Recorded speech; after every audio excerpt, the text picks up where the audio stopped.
Surprise, motherfucker! The king is back! Oh, yeah, baby.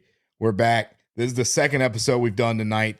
Told you we've been working hard, you guys. It's 11:04 when we're starting this recording right now. Little Pac-12 after dark action. Bring it back one more time. One more time for the fellas, yeah? Outside the Octagon after dark. OTO after dark is here. And look, let me tell you, man, I'm excited to bring this episode to you guys. Whatever number this will be, whether it come out now, it's got to come out tomorrow. So, because we're going to talk about Bobby Knuckles. So the next episode you're going to hear, though, you guys, here's the thing, you guys. You're going to hear an episode from an incredible guest. Probably the most fun episode that I've ever done. I really enjoyed doing it. It was incredible. Brad Tate, the cutman of the UFC. Great guy. Great stories. So much fun recording that one before we're getting this one out to you guys. Yeah, we talked about absolutely pretty much everything in that episode. Brad Tate, awesome person. We appreciate him coming on for sure. If you're a fan of what you're going to hear in that episode, drop a comment. Let us know what you think. Whenever that one comes out, it'll be next Friday. I think it went incredible. I think there's no way you shouldn't enjoy the episode personally. No, I agree. And one thing that I think that we can agree on for sure about YouTube, not just that episode, is that everybody watching needs to drop a like on the video. They need to subscribe. They need to check out Prowler Pickles and use code OTO10. We're going to get there. I know we're going to go back to it, but I'm just saying that's something. First things first that we have to agree on is the fact that we're 2 minutes into this podcast, and if they never listened before, they still don't know our names. You are right. I'm the host, Charleston Payne. To my left, Jude, the honorable, admirable co-host, none other than, man, we need the Bruce Buffer, the one, the only right now, so bad. I might see what I could do about it. Probably not, just because it's going to be very late night editing. But, I mean, dude, this guy's incredible. Jude Starnes, the one, the only, the GOAT. What can I say, man? Trying my best. Trying to stay awake right now, but we're going to get hyped up for this episode. We're going to get bring you jinked the up. best. You already know. Jinked up all the way, man. If you don't know what jink means, it's just another word for hype that we... we're creators, so we had to create that word, man. That's our word. So look, if you're out and you see us, let us know you're jinked up to be in our presence, man, because we're pretty damn cool people outside of doing the podcast, I'd like to think. Some people would say, some people would probably not say. And if you disagree, that's your own problem. You're missing out. Yeah, I don't really care. Sucks to suck. One thing that you guys need to do, as well as liking and subscribing to our video and our YouTube channel, is to look right there. There's going to be our Instagram that pops up there.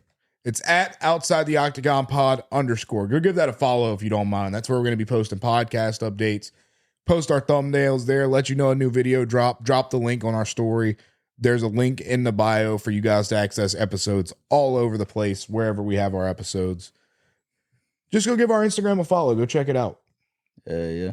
And one thing that Jude definitely said that we can agree on, and I certainly agree upon it, Jude.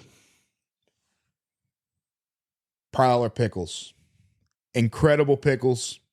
Incredible brand. Incredible owner. I must know. Miranda Maverick. Yeah. Very awesome. cool person. And I'm not even going to lie to you, man. Not a big pickle guy myself, but I just can't keep these pickles out my mouth. No diddy. Woo. And, the spicy barbecue, probably the best flavor I've had yet for sure. That's the one I would recommend. We're going to get you all a video out soon, trying all of them, but, that's definitely one of them. Yeah, I mean, spicy barbecue is incredible. We got the slices, like for on hamburgers and stuff like that. Did you get spears? So yeah, we had got spears, but I'm just more of a spear guy. I don't really use pickles on like my hamburgers and stuff personally. I had to be in a mood for it, or I got to really like the pickle, and that spicy barbecue, boy. I feel like that would go on like a burger. It'd go good with. Or like a chicken sandwich or something. Like, that'd probably be really good on a chicken sandwich. Like a Chick-fil-A chicken sandwich? Yeah, because, I mean, this is a little off topic, but we started marinating our chicken and pickle juice, and it's really good. So I feel like, dude, and they sell just pickle juice. Miranda Maverick pickle juice and do that. And marinate the chicken and pickle juice. So y'all guys need to try that. Use code OTO10 as always. It's going to be in the description, probably right there too. Right there on Max Holloway. It'll pop up. ProwlerPickles.com. OTO10 is that code to use at checkout. Just type it in right there, right whenever you're going to check out on promo codes, I believe, or apply codes. It says something like that. Apply it.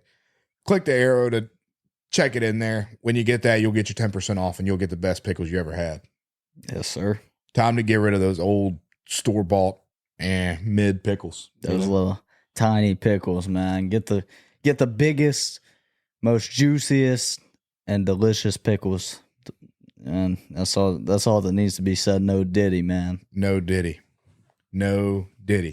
But there's something we got to start off here just because it's kind of going to be first in order for what we're going to be talking about. Khamzat Chimaev being out. Hope he's okay. Hope he doesn't retire. I know that's something that was kind of thrown around out there. Hopefully that doesn't happen. He was an exciting fighter. I hope he's able to recover. He's had a pretty tough time since the COVID-19 stuff going on with him. He's out against Bobby Knuckles, Robert Whittaker, and I wish I could have seen that fight. The replacement fight, though, this guy's undefeated against guys not named Khamzat Chimaev, which means he's still up there. I mean, he's still got a chance. I believe he's got a chance. Now, Robert Whittaker, great fighter, hard to really diss the guy. You know, I mean, I don't know if you agree with that or not, Jude. I think it's hard to disrespect Robert Whittaker. I love Bobby Knuckles, man. I think this fight could go either way. I think I got Robert Whittaker winning it, though, just because Ikram does not have quite the experience. No, I definitely agree, but I don't know that I would want to touch this fight personally looking. I didn't even realize this, but he's on a 7-fight win streak, and I did not even realize that. He's a beast. He's been now not all of those. He's only got 3 wins in the UFC, so that is one thing. That was like kind of like minor local area stuff. But I mean, like you said, he's only lost to Khamzat, and he's kind of been a beast, like you said. But Bobby Knuckles, he's made a career out of this thing, and he's very experienced. It's hard to pick against Bobby Knuckles. He's such a consistent fighter. Like, he's really consistent in every fight. He's going to fight behind his jab really well every single night he's out there. Right. Yeah, I mean, I totally agree. We've seen it with the decision win against Paulo Costa in his most recent outing. I think I got to go Robert Whittaker here. And the only reason I'm not saying Ikram is just because he does not have the UFC fight experience yet. And fighting a guy that's so high up in the ranks on a main event, on a 5-round fight, it's not really what you expect to go in on short notice on a guy that probably wouldn't have a 5-round fight for the next year or two. Yeah, and I know this fight is before, but I just wanted to touch down on this. Who do you have in the Sergio Pavlovich? I'm probably pronounced that completely wrong. Alexander Volk fight. Definitely butchered both those names. Not very great at names, but I was just wondering, what's your take? Me personally, I think that Sergio, or Sergi, however you say his name. Sergey. I think. No, did he? But no, man. No, I think that he's going to be an incredible fighter in the future. He's only 32 years old. I think he's entering his prime. I think he's going to be a dangerous opponent for the heavyweight division. He is the favorite, and I believe that is for a good reason, and that he will win that fight. Bro, he's Brock Lesnar maxing right now, though. Have you seen the pictures of him at weigh-ins? No, but I've been seeing him do like crazy flying. Hold up, bro. Let me try to find. He's been moving like crazy though. Like, he looks so improved. Who had? Crap, I forgot what I'd seen. It might have been what you're talking about. But yeah, he's been doing like crazy flying knees. Oh yeah, it was look what Tom Aspinall created. Yeah, and he's like Brock Lesnar. Hold up, man. I gotta get up there. I gotta get up close and personal. That dude is like literally Brock Lesnar maxing right now, is what I saw somebody refer to it as on Instagram. And I totally got to agree with that. No, I definitely agree. I mean, but I also think that he's going to beat the shit out of Volkov. I agree. Like, I could definitely see that happening. I think that he's probably one of the more dangerous heavyweights up and coming, and you know how that heavyweight title changes very often. So yeah, I mean, heavyweight's an interesting division, especially whenever you got, for the first time in history, an interim champion defending his interim belt. that's so stupid. That's so stupid. Now, I think it's stupid on John Jones' part, and I'm a John Jones fan, and it's not John Jones' fault that they won't take the title from him, but he refuses to fight the interim champion, and they won't take the title from him. They just let him keep the title. But the heavyweight division historically, and light heavyweights, is a division that's never really been conquered and ran by anybody other than John Jones. But John Jones has to fight more often. He's got to fight the people we want. Nobody wants to see him fight Stipe. If you want to see him fight Stipe, dude, go get off the podcast, man. Go to sleep, man. Because, like, dude, Stipe is so old, bro. He's so old. The last time I saw anything of Stipe, bro, he was walking into a UFC fight, and he was literally, like, hunched over, limping, bro. And it's no offense to Stipe, but, like, do you really think that you can go out there and compete with arguably the greatest UFC fighter, or arguably the greatest fighter in general of all time? Yeah, like, he was great, but Mike Tyson's not as great as he used to be. Nobody's going to stay great for that long. I mean, once you get to 40 years old, it's probably time to hang it up, and I believe he's 42 now. 42, I believe. And 44 is a max. Nobody really is. You shouldn't even really be competing past 40, in my opinion, but no, that's just an opinion, I guess. I think Volkanovski's going to fight till he's 80, though, personally. Like, he's going to come in on short notice against a freaking robot, bro, at UFC 1000. Oh, yeah. He definitely. He's an insane person. Love him. No, I love Alexander Volkanovski and the walkout song. That's a perfect lead into what we was going to talk about next, too. How so? Alex Pereira and Jiri. Oh, yeah. Well, we got to talk about one more. Before we get to that one, this is what I want to say real fast. Okay. Michael Venom Page, Ian Machado Gary. We touched on it very lightly, very shortly in one of our previous episodes. I kind of know how you lean on the fight, or how you did lean. I don't know if your opinion changed. I got Michael Venom Page straight up. No, I like, and I'll explain why after we hear Jude. I personally like Ian Gary. I think he's the more well-rounded fighter, and he's got the length to compete with Michael Venom Page, even though most people that beat him are usually shorter guys that get inside. So we'll see how that works, but it's hard to bet against Ian Gary when he's never been beaten yet. And I think Ian Gary's the future of the sport, as much as I don't like the CUCK, but, you know, he's a good fighter. I mean, yeah, it's undeniable. Like, no matter how you look at the guy, Ian Gary should be a good fight. He's a good fighter. Sure. It's gonna be an interesting bout. Like, I think Ian Gary, I think, is a little better than Michael Venom Page was at this age. Like, you know what I'm saying? Fair. That's a fair assessment. So I think that it's going to be a really good fight because Michael Venom Page is probably slightly better at the point in his career he's at. So I think it's a really good fight for Ian Gary and Michael Venom Page, because if Michael Venom Page wins this, proves that he probably deserves a title shot before he's too old. He deserves one in the very near future. And if Ian Gary wins it, it's like, hey, yeah, this dude's really ready for a title shot. He's ready to run the division. So I think next title shot's got to be Shavkat for the welterweight division. I mean, there's a lot. Yeah, there is quite a few guys at welterweight that need it. First of all, Bilal Muhammad needed it. Bilal, he's been begging hard, bro. He's been dying for another shot at that Leon. Bad boy by decision, we all know. And Bilal's going to 50-45 him. I mean, he said he had a dream about this, bro. He had a dream, man, and he's going to do it. It's going to come true. I think so. But, I mean, I got Michael Venom Page, and the reason I have him is I think he's at a better point in his career right now. Like, kind of like Jude was saying, I think he's at a better point in his career right now versus where Ian Gary is. Ian Gary's still a young guy. Got experience. Has plenty of experience. I'm not knocking him for that.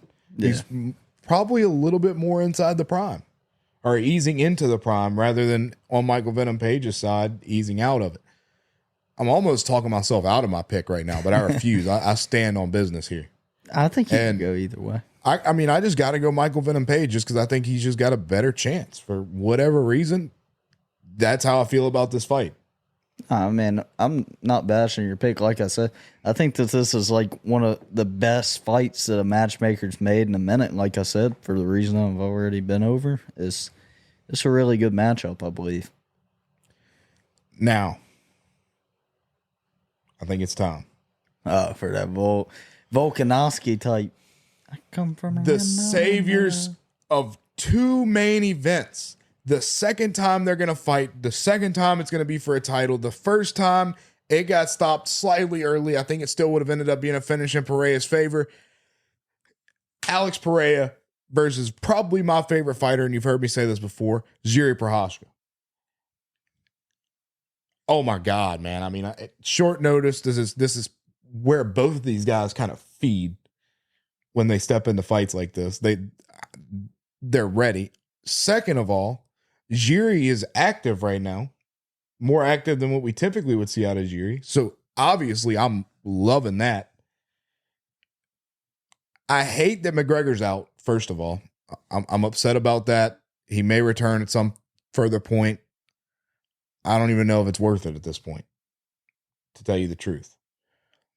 But Jiri versus Alex Pereira is going to be, and we said this about UFC 300, this is going to be a bloodbath. Somebody's going to get cut. Somebody's going to bleed. Somebody's getting knocked out for sure. Somebody is 100% getting knocked out. And this may sound crazy to some. Some might disagree.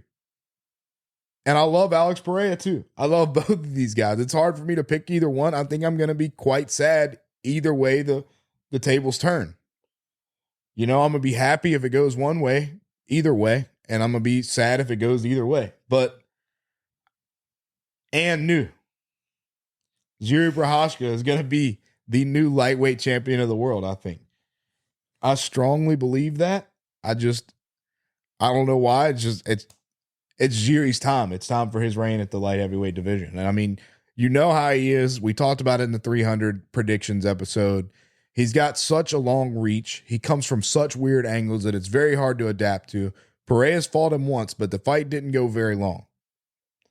Yeah. So I think those angles are still going to be hard to figure out. And even if you fought the guy before, it's still got to be hard because even if you fought him, you still had a fight between that and you had to prepare a whole different way. It's hard to continue to prepare for somebody that's throwing from down here. Yeah, and I definitely agree. But one thing that you do have to take into account, like I went back and I watched a lot of Jiri's fights and stuff, and I know he gets a lot of knockouts, but for a guy to get so many knockouts, he actually starts very, very cold, very slow, and most of his fights. Like, I'm not saying the whole first round is out, but like the first 2 minutes, he's very cold, very cold. And we know how Pereira fights. It doesn't take but 30 seconds, and he can get the finish. I mean, he's about like me, you know, in certain areas. And so, but I don't know if that's what you meant, but hey, take it how you will. But I'm more excited for the stare down actually than the fight, to be quite honest. If you've never seen like the memes or anything of that moment, bro, it's incredible, bro. You've seen the one that always pops in my head is like POV I give bro the razor and he comes out with the full hair of face still. And it's the stare down. Dude, I love that one, bro. But no, I think my take on that fight is, like I said, more excited to watch the stare down, but I think it's going to be an incredible fight. And but I got to go Alex Pereira. It's hard to be a good guy twice. I'm not saying Jiri won't win. You've been kind of hotter on these main events than me lately. So who knows? But I really like Alex Pereira. Again, Alex Pereira, I think, is the number one pound for pound fighter in the UFC. I think he's going to move up to heavyweight. He's collecting these belts like infinity stones, and he's Thanos, man. And he's just unstoppable right now. He's a very scary dude to fight. That's the thing, though. Like for Pereira, like it's hard to pick against him. What I definitely this fight could go either way. Like I don't even. Sure. I'm not even solidifying that pick. I'll post my picks before 303, obviously, like we always do. You know, I post mine. Jude post his. We'll see how I'm feeling that day. So, I mean, don't get me wrong. Listen to our podcast. Take what we say on the episodes. But this is one of those fights where it's like going to be like, okay, day of, like, this is who I got. And I might even post on the Instagram story and change during the walkouts. Because I've done that before. Like, for Sean O'Malley versus Aljo, I had Aljo, and then I seen O'Malley walk out, and I was like, O'Malley by knockout. Bang. I definitely could see that. It's going to be an awesome fight for sure. There's no doubt about it. I'm pretty hyped. I'm honestly probably more excited to see Pereira versus Jiri Part 2 than to see McGregor Chandler.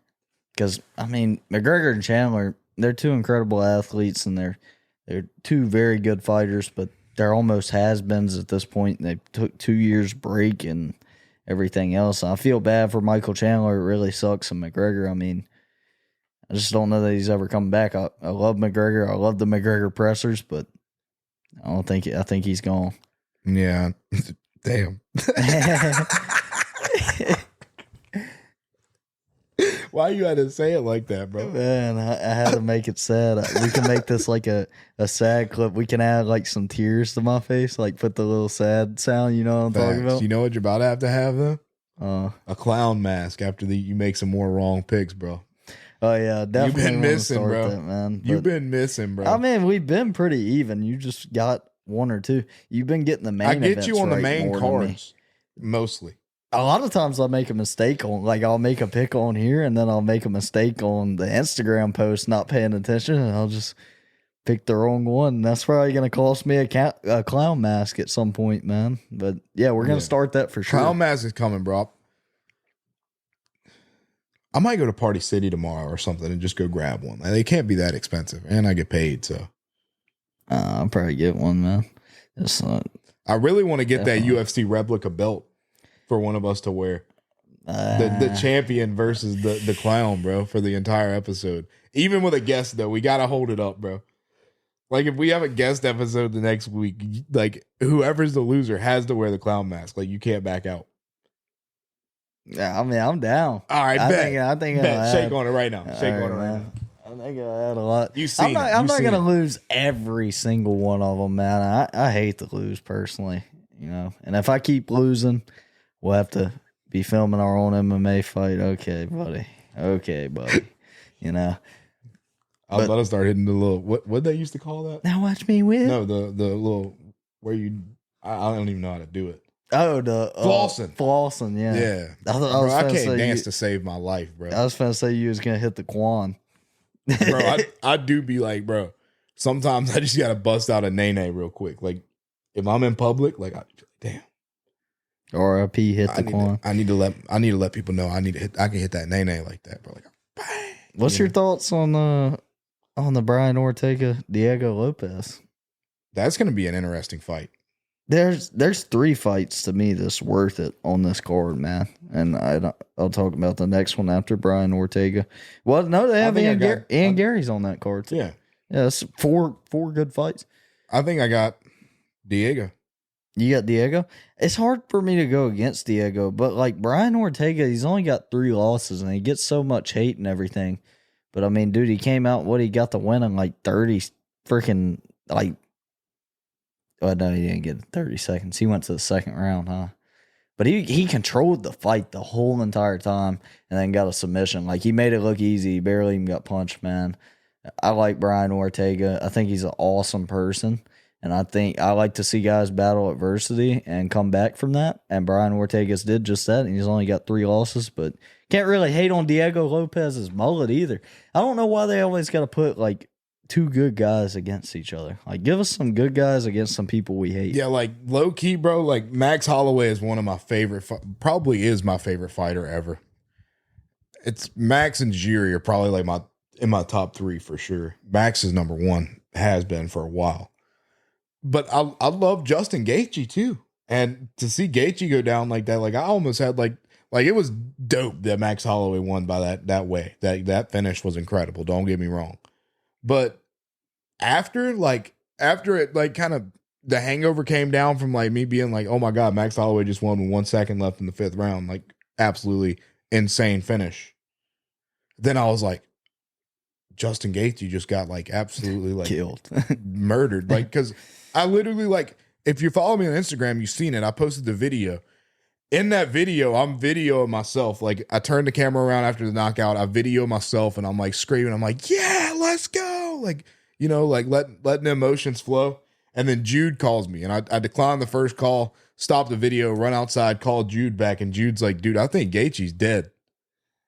And I was like, damn, you right, bro. That was Justin Gaethje that just got knocked out. Like, it didn't even settle in for me. Like, I almost had the same reaction as Cormier to that fight. Have you seen the Cormier reaction? Yeah, the Cormier reaction's crazy. And Like, he literally like had tears in his eyes, bro. Like, because it's a hard game, bro. And you'll hear Brad Tate say next week, I mean, I can't choose my favorite fighter. Can you choose your favorite finger? Yeah, man. And it's just like, but like what? Like, there's some fighters that are just pieces of crap, like Colby Covington, and people just don't like them, but they always want to give us two good guys. I mean, I guess you can't avoid it. It just sucks. We need more bad fighters. As much as we love to hate them, we need more bad fighters out there. They make the sport interesting.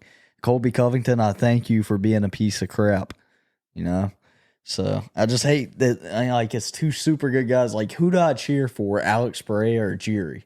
Like, they're two great guys. They don't even really like do anything like smack talk wise. Like, Pereira has like a 4-word vocabulary. It's Chama. Chama. And that's it. Like, Squeal. he literally has 4 words. Yeah, squeal. I want to do that. Dude, I love that clip, bro. I love it. I love it.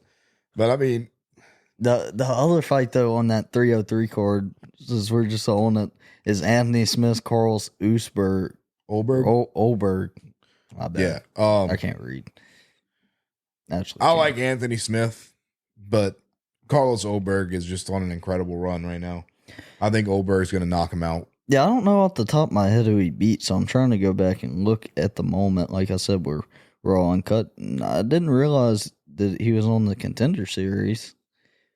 Man, he is on a crazy run, bro. And it's a lot of them by knockout. Yeah, man. he's on a ridiculous run right now.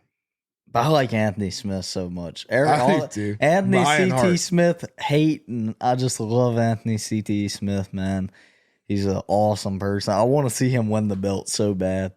That's like Bilal Muhammad. I just want him to win the belt so bad for some reason. Bad, bro.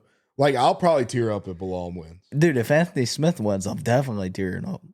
I'm going to put the mortgage on Anthony Smith if he ever fights for a title. I promise you. But the thing is, he can win. Like, he can win any fight. He can do it. No doubt. You just never know. He's like, one of those wild card fighters. Like Kevin Owens, man. Dude, I love it. How can you not love a fighter like that? You hate him some nights and you love him other nights. So that's the name of the game. But yeah, I'm hyped. In a sense. I mean, but I think we covered all we had to cover in this episode, Jude. You got anything else you want to say? Nah, I just want to say Brad Tate episode coming out in next week? You think next Friday? Next Friday. So that episode, really great episode. We covered all things, not just MMA. We touched down on MMA, but we wanted to get Brad to know Brad Tate the person, not Brad Tate the cutman. And outside the octagon, that's what we do. That's what we talk about. We discuss books. So if you like books, come listen. I mean, maybe we can make a book one day. I might write a book. If you make me famous enough, I might write a book. Yeah, if you keep listening, Jude, and I'll write a book. So, I mean, yeah, we talked about everything, though, from college football to books to food, everything. I mean, and if you're from Louisiana, I know you want to listen because there's food involved. Oh, yeah. And you might want to hear where Brad Tate ranks Louisiana amongst other states on top food states that he's been to. Yeah, just a little trailer that may or may not be in the episode. We'll see. I like that. Yeah. But no, that's going to be a wrap for this episode of the Outside the Octagon podcast. Thank you so much for listening. We're very grateful for you over here. I'm Charleston Payne. To my left, the Honorable Jude Starnes. I mean, kept the day short and sweet like the pickles in the jar, man. Really good pickles, by the way. Check out Prowler Pickles. ProwlerPickles.com. OTO10 is the discount code. Instagram at Outside the Octagon Pod. Subscribe, leave a like on the video, drop a comment. Thank you so much for listening. That's going to be a wrap.